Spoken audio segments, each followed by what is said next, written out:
Good morning and welcome to this meeting of the SWestrans Board. This meeting is being live streamed and recorded, and the recording will be made available on the website for public listening following this meeting. Remote participants on Teams, please follow the good practice guidance, which includes muting microphones, switching off your video when you're not addressing the meeting. Writing speak in the Teams chat function when you want to contribute, although I will look out for yellow hands as well coming up.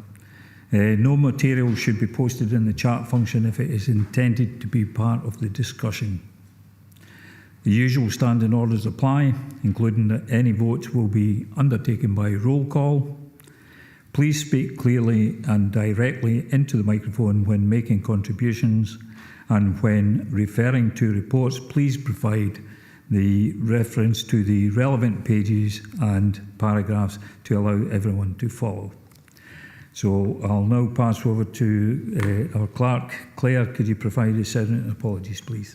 Okay, thank you, Chair. We've got 6 board members present this morning. We have an apology from Councillor Dempster. There's 4 board members present in the hall, being yourself, Chair, and David Bryce and Willie Scobie and Keith Walters. 2 board members present on Teams, being the Vice Chair and Andrew Wood. We also have Sean Marshall, who's a substitute board member, but he's just observing today. Thank you. Thank you, Claire. We'll now go to agenda item 2, which is declarations of interest. Do board members have any declarations they wish to make? Don't see anyone coming in. Okay, we'll now move on to agenda item 3, which is the minute of the meeting on the 24th of November 2023. Can we approve the minute as an accurate record? Yep, getting nods in the room. Okay, thank you very much. Now move on to agenda item number 4. This is the Revenue Budget Monitoring Report for 23-24 for the period ending December 31st of December 2023. This report provides the board with an update on the partnerships, monitoring and forecast outturn positions based on the period ending at 31st of December. This report is, Janet, do you have anything to add to the report? Nothing to add to the report, Chair. Thank you, Janet. And I'll open it up to board members first of all, then observers and any members of the public. So any board members got any questions, queries? Councillor Wood. Thank you, Chair.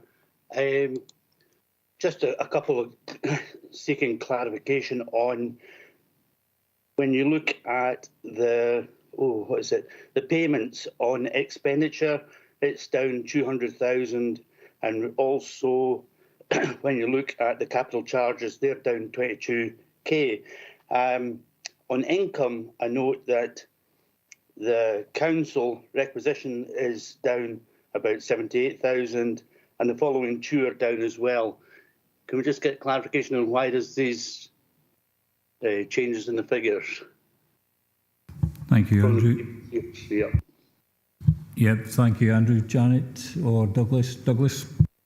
Yes, thanks, Chair. And we've added these additional lines in following the request at the board meeting last time.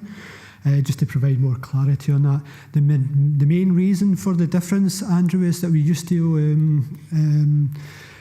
manage the 101, 102 Dumfries to Edinburgh contract, so our expenditure was higher, but now we're only contributing a proportion of that, so therefore both sides of the budget are higher or lower, really based around that, the expenditure on that contract or the income that was coming in from that contract. Hopefully that helps. Thank you, Douglas. Andrew? And the other points that are raised with regards to the expenditure as well, and I take on board what Douglas said about we did actually request the additional line, but it would have been nice to have had accommodating information supporting that second line, or additional line, I should say. Thank you, Andrew. Douglas? Chair, happy to bring that information because I agree that it would provide that sort of information for the board so they can see why that there's a difference between last year and this year, and that would have helped that clarity. So yeah, happy to add a paragraph to that, to the report going forward, Chair. Thank you very much, appreciated. Thank you, Andrew. Any other board members? Sorry, Councillor Walters, Keith. It's fine actually, because I was just going to mention those extra lines, which was really helpful. So I think we've covered that actually. Okay, thank you. Any observers, questions? Members of the public? Don't think we've got any members of the public in. No more questions. Is that a legacy hand, Andrew? Yeah, apologies for that. Sorry. That's fine. Thank you very much. So if there's no more questions, we'll go to the recommendation, which is to note the forecast outturn for the revenue budget as at the 31st of December 2023, and we will get additional information sent to board members. So thank you very much for that. We'll now move on to item 5, which is the Capital Expenditure Programme 2023-24 update. The report provides the board with an update on our agreed capital programme. And Grant, this is your report. Have you anything to add, Grant, before I open it up? Yeah, nothing more to add. Thank you very much, Grant. I'll open it up to board members first of all.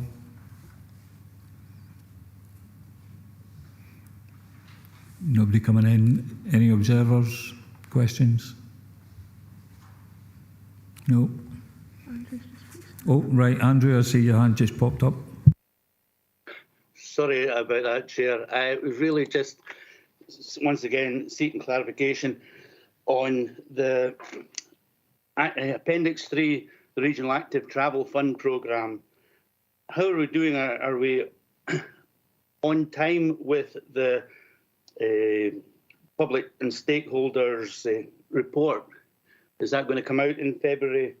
And when in February will that be done? Just I'm keen to know exactly how we're getting on with the public consultation and what the public are thinking, because there seems to be a bit of concern, to say the least, with regards to what's been taking place so far. So any update would be really helpful. Thank you, Andrew. Grant, could you assist Andrew on that point? Yeah, thanks, Chair, and thanks for the question, Councillor Wood. To date, we're looking to publish the Stranraer Stage 2 report next week, February the 8th, February the 9th, and the Castle Douglas report is also due to be published imminently. Elected members will, for those wards, will have 24 hours notice of those reports before they go out to the public. And those two reports will then be handed to the place plan team for those settlements to decide whether they want to take forward any recommendations or not. And if they do want to take forward any of the recommendations, then we'll work with them to look at what funding we can source, and it'll be pending funding and whether we can take them forward. But it'll be up to the community to decide whether they want to take forward any of the recommendations from the report. The Newton Stewart Stage 2 report is in draft at the moment. We're just waiting for the road safety audit to be signed off by the roads department, and hopefully that should be published quite soon also. We've got a big piece of body of work in Dumfries that's being carried out. It includes the traffic modelling and looking at active travel improvements and some public realm work in Irish Street. So we had a webinar last night for stakeholders. There was about 130 stakeholders that were invited to attend the webinar last night, and I think around about 20 were in attendance. and it seemed to go quite well. It was just giving a briefing to those stakeholders about the work that's being carried out. We've had a lot of baseline data has already been gathered by the consultants who are doing the assessments, including, I think, from 200 cameras at around about 50 junctions across Dumfries. So it's going quite well, and it looks as if we should be completed by the end of this March with the report on that.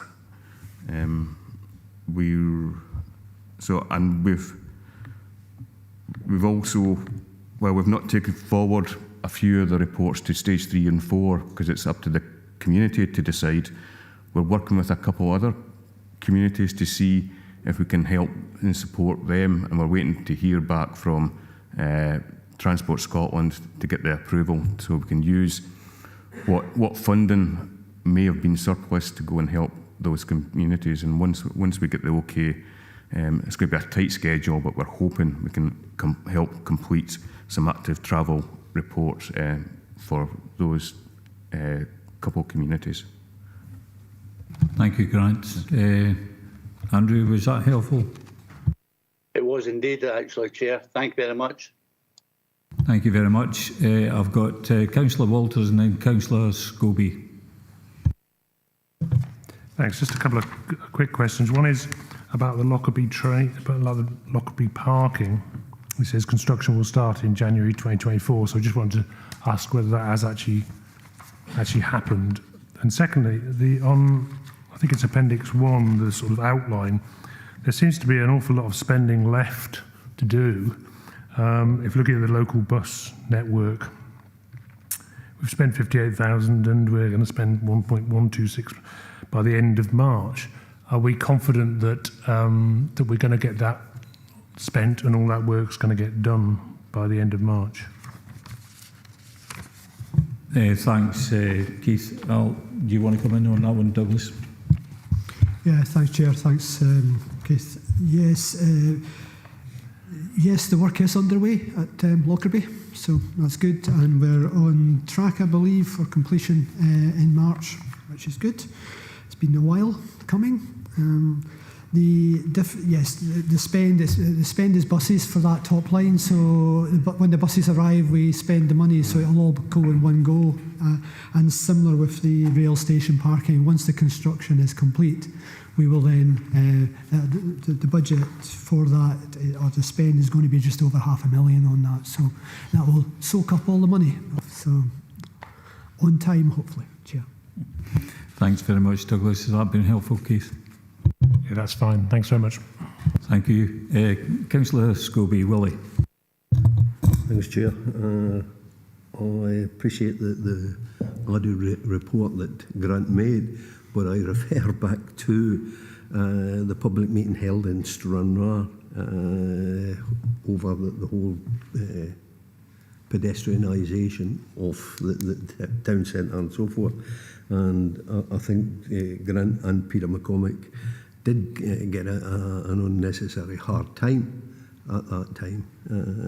And again, it was stressed that any change, then they would want public consultation. From what you said, Grant, it would be led by the place plan. I would much prefer that it was the public, because they're the stakeholder in this. And that the council take it on board, maybe no SWestrans, but the council take it on board to hold these public meetings through ward worker or whatever, rather than pass this over to the place plan and SWestrans getting a hard time on it. So I have serious reservations about the process and how we do engage the community, rather than perhaps through the place plan. And that's not a criticism of the place plan. It's that the public were agitated by it, by the plans that were presented to the local paper, and they thought that was a fait accompli. So I would much prefer, and again, maybe I should ask whether any public consultation has taken place to produce this further report that's going to be presented to or given to the place plan. Thanks, Willie. Grant, do you want to cover that point? Yeah, thanks, Councillor Scobie, and again, thank you for your support at the most recent event that we had over in Stranraer, in which emotions were quite high that night. There's been no further consultation since that evening regarding taking forward the pedestrianisation or a cycle lane. The report will, which the Stantec were commissioned to do, they'll provide that report, and we've handed it over to the place plan team, and we're hoping that they would do further consultation to see if there's any desire to take forward what any of the suggested plans or any alternatives that come forward.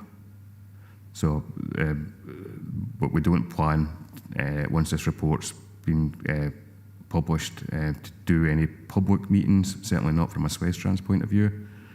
But we'd be hoping that we start to receive feedback from the public when it comes out, and also from the place plan team from an engagement point of view. Thank you, Grant. Willie?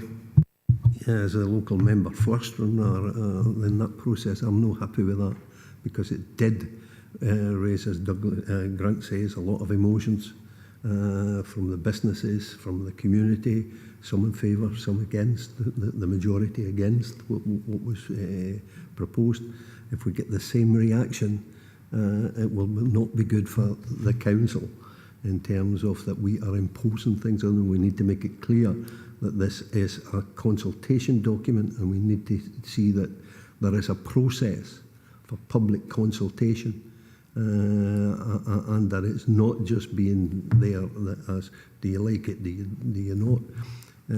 Because I think the majority will be not, and I haven't seen the report, but that was the general feeling of that particular meeting, and we need to build in to the process that it's for public consultation.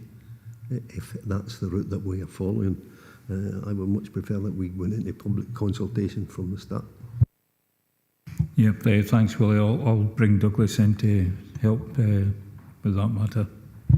Thanks, Chair, and thanks, Councillor Scobie. Yeah, there's going to be quite a significant change in active travel funding coming from April. The process where we've done with these assessments so far is just a concept, and yes, it did create a number of avenues of discussion that were unexpected, and we've learned a lot from that as well. The place plan is there, the place plan team's there to help to develop the place plan for Stranraer, and has developed a place plan for Stranraer. They're a vehicle we can use, but I actually see as we go forward there'll be more opportunities for us to come involved and to take forward that consultation. But I will be very clear, we can't go any further without full and proper public consultation on any of the options, because otherwise they just won't work. So I'll give you that assurance that from the SWestrans side we will take forward, if we're taking forward anything, it'll be done through that channel. So. Willie? Yeah, I'll appreciate and welcome what Douglas is saying, but we've got to make it clear in the process as we put it to the place plan that this is subject to total consultation with the whole stakeholders. And we've got to make that clear at the onset, that this is just a concept for consideration, but it's subject to public consultation that will be arranged. And we've got to, in the process, we make that clear. Yeah, I think everybody's kind of agreed to that, Willie. Yeah, and that's the appropriate way to take things forward. Any members, observers rather, questions? No? Okay, in that case we'll just move on to the recommendations, which is, if I get my pages right, what are we on? 5, aren't we? Yeah. Thank you, Douglas, for helping me out there. Yeah, item 5, which is the capital expenditure. The recommendation is to note the update of the capital programme for 2023 to 24 to 2025 to 26, as outlined in the report. We're happy to note that. Yep. Thank you very much. We'll now move on to agenda item 6. This is a stag update. This report provides the board with further feedback received from Transport Scotland on the strategic business cases submitted by SWestrans for the potential reopening of rail stations at Beatuck, Eastriggs and Thornhill. Kirsty or Douglas, do you have anything to add to the report? Douglas? Yeah, sorry, Chair. Just to sort of draw to this is really a report that draws to a conclusion where we are with the previous stags that were submitted. As you can see from the report, a very good report Kirsty's pulled together, there are 14 points of background, which is very unusual, so it shows how long the process has been to get to this point. The feedback and our comments on the feedback is what we think, but I do believe now that we can't actually continue to go back to those reports and back and forward with Transport Scotland. And we really need to focus now, as it says in paragraph 3.4, once our regional transport strategy has been approved by the Minister, we'll get the delivery plan and we come back to the board with a way forward for each of these 3 stations. And I'd also like to thank the Beatuck Station Action Group. They've been also what's the word? Seeking lots of information through Transport Scotland, and they've done a very good job on that, Chair, as well. So the reopening of the stations remain ambitious within our strategy.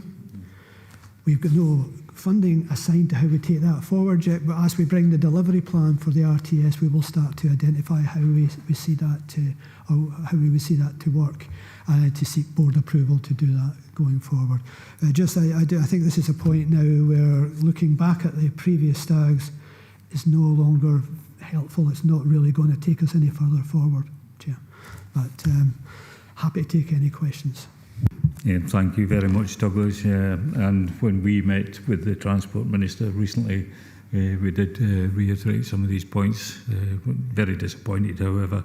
We need to sort of look, where do we take this forward from now on? So, any board members got any comments, questions? No. Willie? I wonder if you could indulge me, Chair. It's not so much on the report, and I take the point that's being made, is where do you go with it?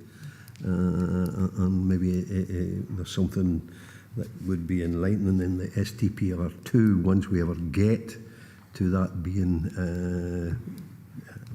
produced, or rather announced.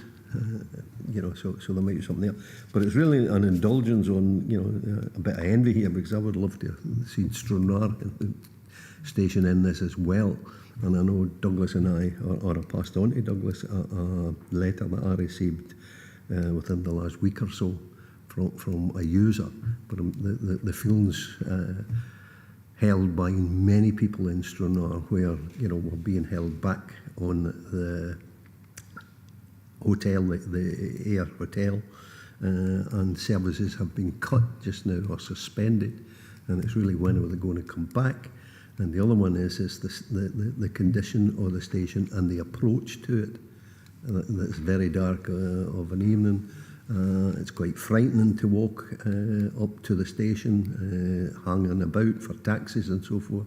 So it's really where this would fit with SWestrans to get a report on the situation of the Stranraer station and in the interests of the users. Also to look at the long term of that particular line connecting to Ayr and further afield. So I would like to, on the back of this, and that's why I ask, would you indulge, Chair, but I think I would ask for a report on the Stranraer station. Yeah, thank you, Willie.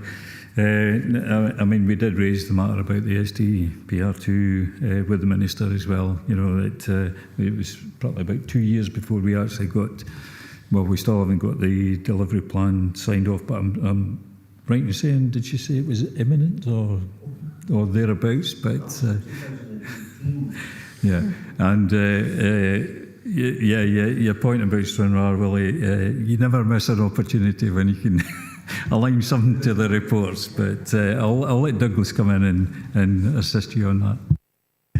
Thank you, Chair. And yes, more than happy to bring a report, Willie, about Stranraer and the issues on the line, etc. as well. In relation to the Stranraer station, it is actually included within STPR2 that they will look at relocating Stranraer station. However, the delivery plan for STPR2 has not yet been published, so we have to await that before we can take that forward. It is also in our strategy that when that's signed off as well, so it's one of our priorities to look at Stranraer station as well. We also received, Chair, as part of the letter we got back from the Minister, assurance on the future of the line from Stranraer, so which is good, and that was explicit assurance from the Minister in that letter back to the Chair. So, yes, I'll bring a report at some point, Willie. Thank you, Douglas. I've got the Vice Chair, Karen, next, and then Andrew Wood, and then Keith Walters. Vice Chair? Thanks, Chair.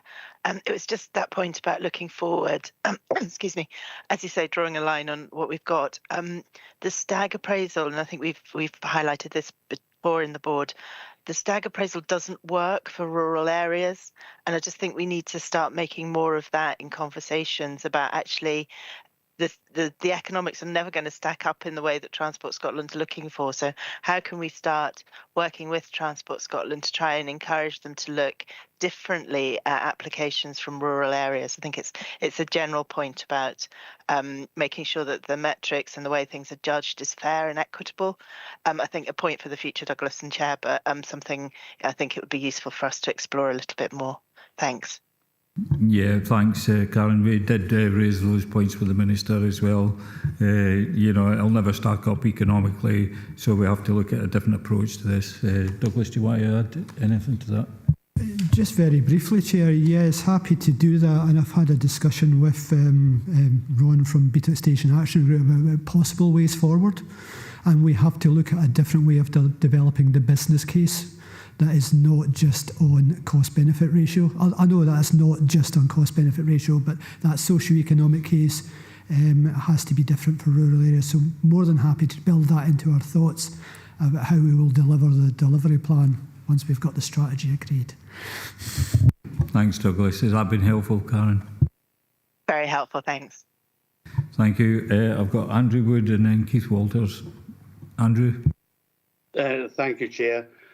First of all, I'd like to thank Kirsty for bringing this report forward. She's been very thorough about the detail within it. I am really disappointed, having been there right at the start with this carry on, and I would be actually very keen to know how many new stations we have within Scotland.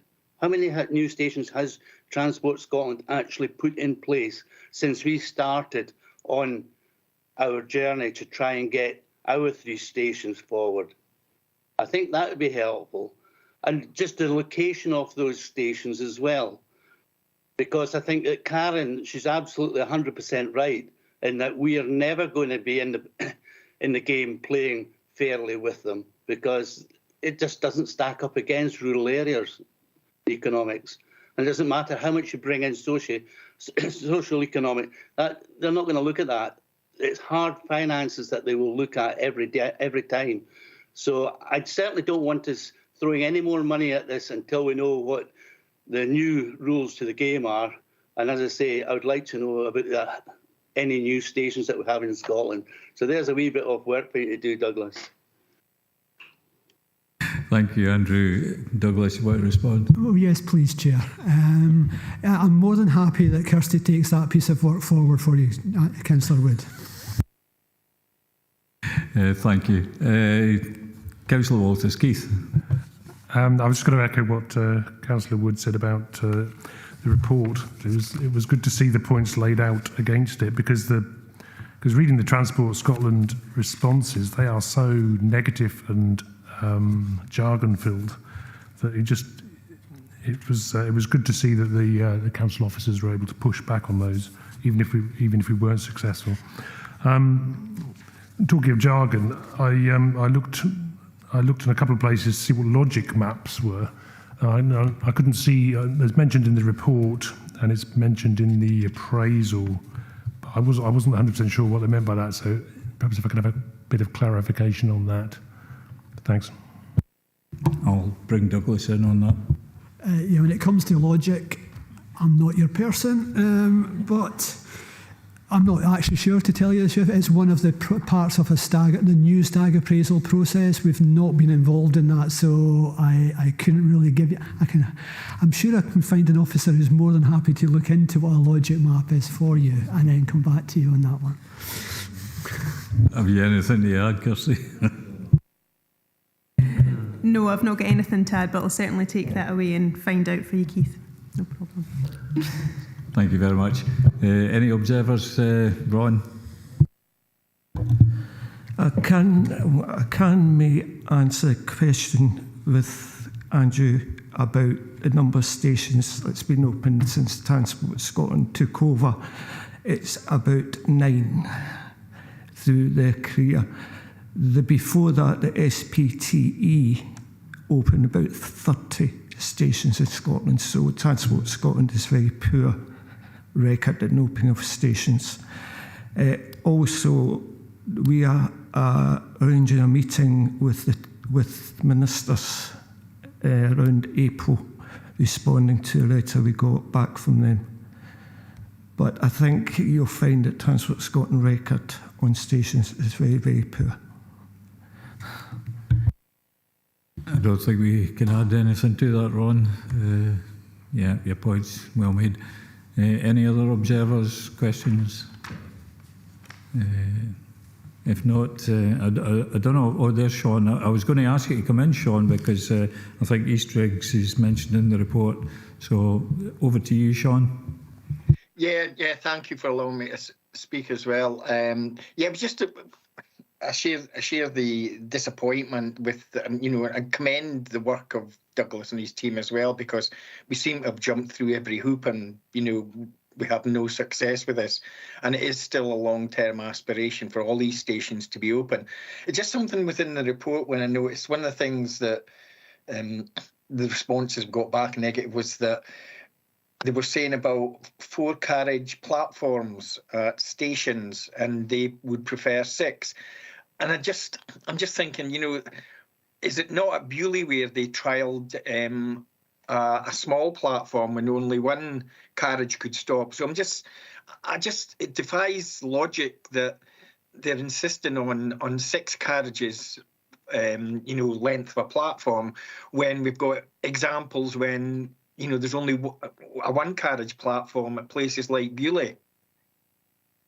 Yeah, you make a very good point, because most of the trains I see going through Dumfries are probably only 2 carriages, the small sprinters that go from Glasgow to Carlisle. So I can't really answer that, but I'll pass over to Douglas. Yeah, Chair, and I think it comes back to when we submitted these reports. They're now very dated as well. The responses tend to be based on what's happening now or what they're looking for now, rather than what we submitted. I think as we move forward, we have to be smarter about what we are asking for. We have to reference things like Bewley, that as this works, can this not work here? We have to build the case in a much more non-stag term way, but also bring in that stag process at the right time. So that's where my officers' thoughts are on this, Chair. Our strategy has these as ambitions to continue to work on and trying to get them open. I think we need to look for a way forward. We'll do that, and we'll bring the report back, and we will work with the station groups, Sean, yourself, with Ron, and with others. Unfortunately, Thornhill Station Action Group has folded at the moment, but I'm sure it didn't take much to get them up and running in the first place. I seem to remember the first meeting I attended on that one as well, Chair. So, yeah, I think there's work to be done here, but I think we need to be smarter on how we address that piece of work. So, thank you, Douglas. Has that been helpful, Sean? Yeah, it certainly has. And as I say, the example of Bewley, then the socio-economic case would stack up more, because it would be a lot less expensive to actually build those. And at the end of the day, that's just what we want. We want new stations where the trains will stop. So if we can, if we could take the Bewley model, that would be a lot less costly. thank you for that, and thank you for allowing me that, Chair. Appreciate it. Thank you very much, Sean. I don't see anybody else want to come in on this item, so we'll go to the recommendations, which is 1, to note the feedback from Transport Scotland, and 2, note that the reopening of rail stations at Beatock, Eastwigs and Thornhill will be included in the forthcoming Regional Transport Strategy Delivery Plan. And we're happy to note those. Thank you. Now move on to agenda item 7, which is the risk management. This report provides the board with our annual review of risk register. Kirsty, do you have anything to add to the report? Nothing to add, thank you. Thank you, Kirsty. And I'll open it up to board members. Questions, comments? Councillor Wood. Thank you, Chair.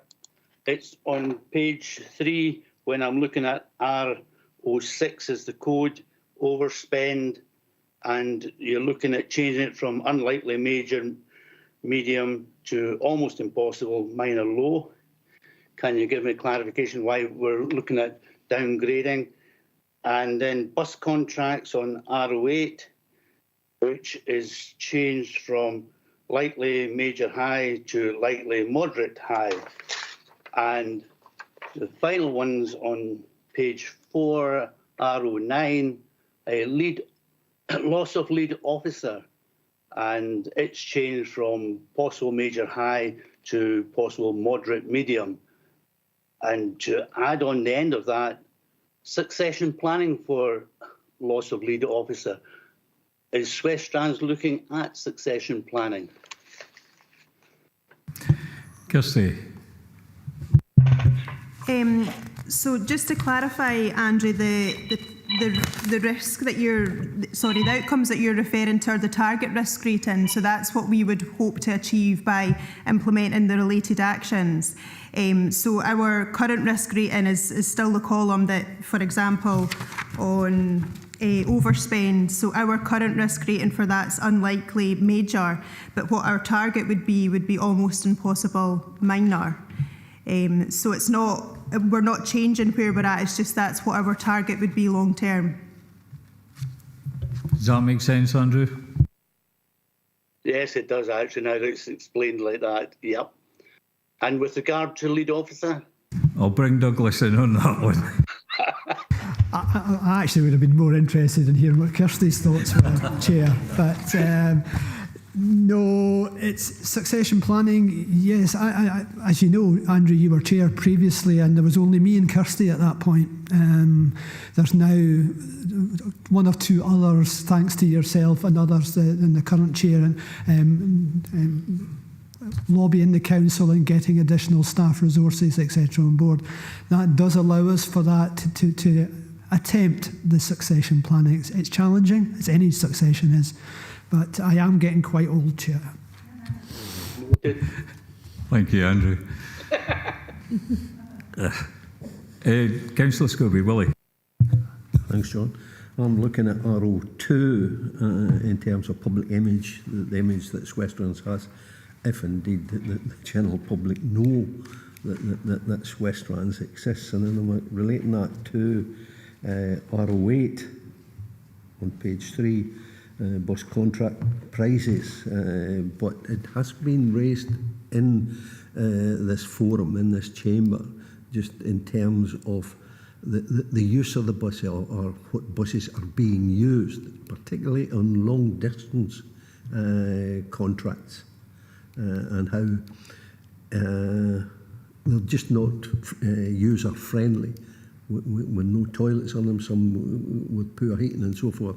And again, I received a letter just of within the last fortnight or something it was, in terms of an experience an individual had in travelling to the hospital, and it was less than acceptable, with no toilet and so forth, without going into any detail. So it's really the public image in terms of how effective and what influence we have in terms of these contracts, to the type of buses that are being used, for the upgrading of them, and so forth, where, you know, I looked at this and I think the first response was that there's no toilet stops. You know, they're not scheduled on the route, which is totally unacceptable in those circumstances in long distance runs, particularly when you get so many from Stranraer coming to DGRI for hospital appointments. And that's only available, and the route isn't scheduled to allow for toilet stops, even though there's no toilets on the vehicle. So I think it's touching these two in terms of public image, SWestrans, that's got responsibility, to how effective and what influence we have on these bus companies that use the type of vehicles on the long distance runs, and not just to say, well, aye, that's something we're thinking about, because we have a public image here, and there is a risk if the public knew that we had responsibility for it. Yeah, no, thanks for that, Willie, because it's something that I've already raised with the lead officer about the toilet stops or even having a toilet on the bus, but I'll bring Douglas in so he can maybe clarify some of those. Right, thank you, Chair. And yes, and Willie, we, as part of that correspondence chain obviously as well, once again, I can guarantee that we, as part of the review that we're ongoing, we're in existing contracts, and there are certain things we can't change where we're in an existing contract, but we're undergoing a review for changes for August, likely for August this year. And we are looking particularly on the 500 route, which is the one long distance route that we are responsible for, at building a toilet break within that. And I've seen a draft timetable to that effect so far, which will allow that type of comfort break. The challenge we have is that we have to ensure full accessibility, and vehicles that with toilets have steps are very, so we've got to balance that, and I think one way to do it, particularly on long distance routes, which has never really been raised until recently as an issue, but is becoming more prevalent, that I think we need to take, we will be taking that into account as we are moving forward with the new timetable. Because yes, you're right, it does impact on our public image as well. And to come back to that, Chair, as part of what we are planning to do once the strategies, keep coming back to once the strategy is in place, is we have to actually be more proactive about what we can do and what we can't do, because there are commercial services where we have no influence on, although we can discuss items with the operator, and there are on the services that we support. Sorry, I've just destroyed the microphone. On the service we support, we have much more control. So we set the specifications within that, but we also have to work within a very tight fiscal framework going forward as well. So we'll have to work our way through that over the next month or so. Thank you, Douglas. Willie, you want to come back in? Yeah, I hear what Douglas is saying, and appreciate that we're going to look at this for August for a change of contract through negotiations and so forth. But I think it's humane to allow people to, where there is. And in a different life, I was a bus driver and did drive the Stranraer to Dumfries and so forth. And you allowed people to use the toilet, like for instance, Newton Stewart, the toilet's just steps away, and there's other ones as well. That we should be saying to in the interim, look, try and build in some kind of so that people can use the toilets en route. Castle Douglas, it's only a stone's throw away from the actual bus stop. So with it going in, then there'll be other long distance runs, but it's inhumane not to let people use the toilet. That's all. So maybe we could get an interim arrangement with the bus company. I know Douglas says it's all pertinent to connections and so forth, but I think we've got to look at it, build it in, yes, in August, but see what arrangement we can make with the bus companies. Yeah, no, I don't think anybody would disagree, because my impression was that there was a couple of stops, I thought, Gatehouse and Castle Douglas, but it was pointed out even by people in my own group said no, that's not the case. I think the difficulty we do have is the commercial side of it. Yes, we can request them to make stops, but that's purely a decision that's out with the control of us as SWestrans. What Douglas was reiterating about was all the contracts that are being renewed in August, that what we can control, we could try and get that into a bus timetable. I think that's the point she was trying to make there. What we can do in the meantime, I really don't know, unless Douglas can pull a rabbit out of the hat. Fraser's got his hand up. I see Fraser Smith's put his hand up from Stagecoach. I'll see if he's got anything that he can add to that, Willie. Fraser? Yeah, thanks, Chair. I just wanted to clarify that the vehicle specification, the timetable and the route are all specified by SWestrans and it's being operated in accordance with that.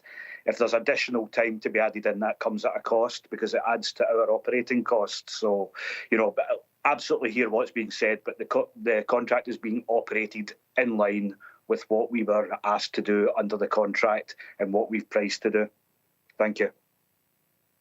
Thanks very much, Fraser, but is there anything that drivers can do in the meantime if people need to go to the toilet? We've just gone through a huge exercise across the whole of West Scotland, including Dumfries and Galloway, on having to add in additional time because of congestion issues and additional running time needed across the entire bus network. But sorry, my camera fell over there. So there is no flex in it at the moment. If we do that, we don't make connections. We can't do the return journey to time. So, it's a time constraint. It's priced efficiently because it's an efficient timetable. Thank you very much, Fraser. Before I bring you back in, Willie, I see Andrew Wood's got his hand up and I'll give you the last word. Andrew?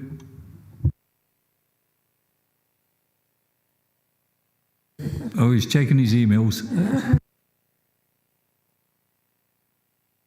Sorry about that, Chair. I've got nothing further to add. I just seen your hand coming up, Andrew, and I thought you were wanting in, but then I realised you were busy doing other things because you left your camera on. Willie? I was indeed. Yeah, Chair, I think that was clearly kicked back into our court there. That it is a SWestrans issue, and to alter anything would have an increased cost. So the responsibility was clearly put that it is a SWestrans issue. So I don't think we can use, well, it's up to a commercial. Then I think we've got to look at it from a SWestrans point of view and bring back a report in terms of these times and for convenience stops and so forth and so on. Because there was nothing made clearer by the last speaker as to where the responsibility lies, which we've been trading on that it was the commercial. Well, change of contract and so forth. So maybe that's a bit strong, but I think it is for us to look at and see just, is that acceptable? So I think to get a report back on that one. Yeah. Imminent. I think Douglas already mentioned about the changes and taking into consideration having toilet stops when the contracts do get renewed in August. That will form part of that debate, but I'll let Douglas come back in because he can put it better than me. I don't know if I can do that, Chair. We can look at the contract in its existing state. As Fraser has said, he's operating the contract as specified by us because it makes specific connections at Stranraer, Newton Stewart, Gatehouse, Castle Douglas. To move the 500 by 5 minutes moves everything else in the network as well. So we're looking at I'm not saying it can't be done, and we'll all look at it to see if there's anything possible in the short term we have left within the contract. But if we wish to change the contract, we then have to go into a contract negotiation process as part of the contract. We are certainly looking for obviously for the new contracts to have that hardwired in, but to go back into the existing contract, it's not impossible, Willie. I'm quite happy to have a look at that and bring something back to the board. We will hopefully, certainly by March, have the outcome of the review that's ongoing, and that will have some challenges for the network. by itself, just because of the situation we find ourselves in and the fragility of the network. I'm not going to even have a guess at what that is at the moment, but we're well aware that there's going to be challenges in the network, but more than happy, if you're happy, Chair, for me to look at that as well. So. Thank you. Any observers, questions, comments? David, our NHS representative. Thanks, Chair. It's just a question around about governance of the risk register and the review periods of it. Is there a formal review carried out based on the current risk rating over different frequencies? Just by way of clarity, if we've got a high risk, we would formally review it every 3 months. If we've got a medium risk, we would formally review it every 6, and a low risk every 12 months. And I just wondered if this risk register operates in a similar manner. I'm looking at Kirsty, but Douglas wants to come in. No, I think we've highlighted in there, we're being audited at the moment about what this, and this is certainly part of that. At the moment, we do the risk register annually, and there's no particular period that we look at each risk. It is, as you know, with most risk, it's an ongoing period. If something happens, we go back, we look at the risk. In any of our reports, we highlight what the risks could be from the risk register as well. So it's an ongoing process, but we really just look at this annually at the moment. But I think we will get some outcomes from the audit that will look to improve the risk management process that we do at the present time. Thank you. Anyone else? No. Okay, with that, we'll just move to the recommendations. Which is 1, to consider and agree the risk register for 24-25 included as the appendix, and 2, note that there may be an updated risk register brought to a future meeting once the internal audit is complete. I'll be happy to note 1 and 2. Thank you. Item 8, any other business which the Chair may decide is urgent. I have no items of urgent business. However, the Board does have a confidential item to discuss at item 9. So I would just like to say to the observers, thank you for your attendance today, and any members of the public, either online or in the room. It is recommended that the members of the Board agree to consider this item of business in private and exclude the press, members of the public and observers from the meeting in terms of paragraphs 6, 8 and 9 of Schedule 7A of the Local Government Scotland Act 1973. Can we agree, board members? Yeah. Okay, thank you very much.